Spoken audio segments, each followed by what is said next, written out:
Hey everyone, I'm Phil. And I'm Claire. There's one ingredient that is, I think, the biggest double-edged sword in the kitchen. Oh, I think I know where you're going with this. It's the one thing that can make your entire house smell incredible, so inviting. Right. And yet it's also the nuclear option for completely torpedoing a first date. A very distinct aroma, for sure. So today, we're doing a deep dive into the bulb that causes all that commotion.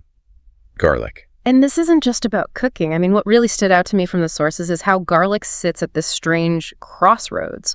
We think of it as, a flavor. A base for everything. Exactly. But the history is it's wild. We're talking ancient medicine, spiritual beliefs, and even some pretty solid modern science. Right. It's almost never just food. That pungency it has. Throughout history, people have interpreted that as power. Okay, but we have to start with the culinary side just for a second. It really is a game changer.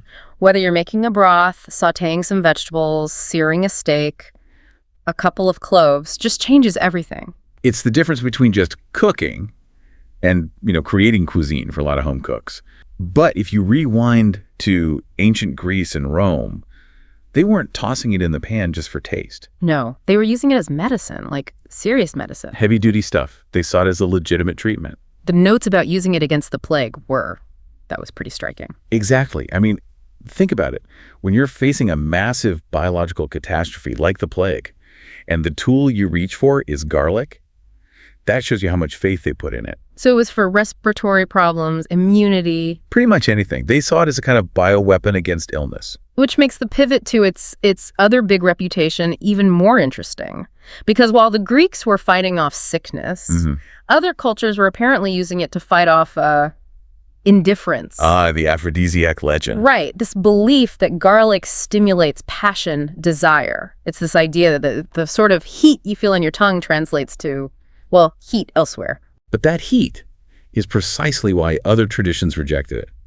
And for me, this was the most fascinating takeaway. We tend to think of garlic as this universally loved food.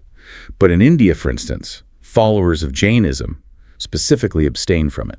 And it's a direct response to that passion idea, isn't it? It's about your mental state. Precisely. If one culture says it stimulates passion, the Jain perspective says that same stimulation clouds your mental clarity. It's a distraction. So it agitates the mind. Yes, they classify it as something that interferes with a calm, meditative state. But there's a second reason that I found really surprising. It's ecological. The soil argument, I saw that. Yes, it's not just about what happens inside you, it's about the act of harvesting. Because garlic is a root, you have to uproot the entire organism to get it. And in doing so, you disrupt the whole ecosystem in that patch of soil. You kill the plant and you disturb everything around it. So for Jains, it's this dual problem. It disturbs the earth and it disturbs the mind. That is a lot of weight for one little clove of garlic to carry. It is. But if we step back from the spiritual and look at modern science, it turns out that Greeks and Romans were actually onto something.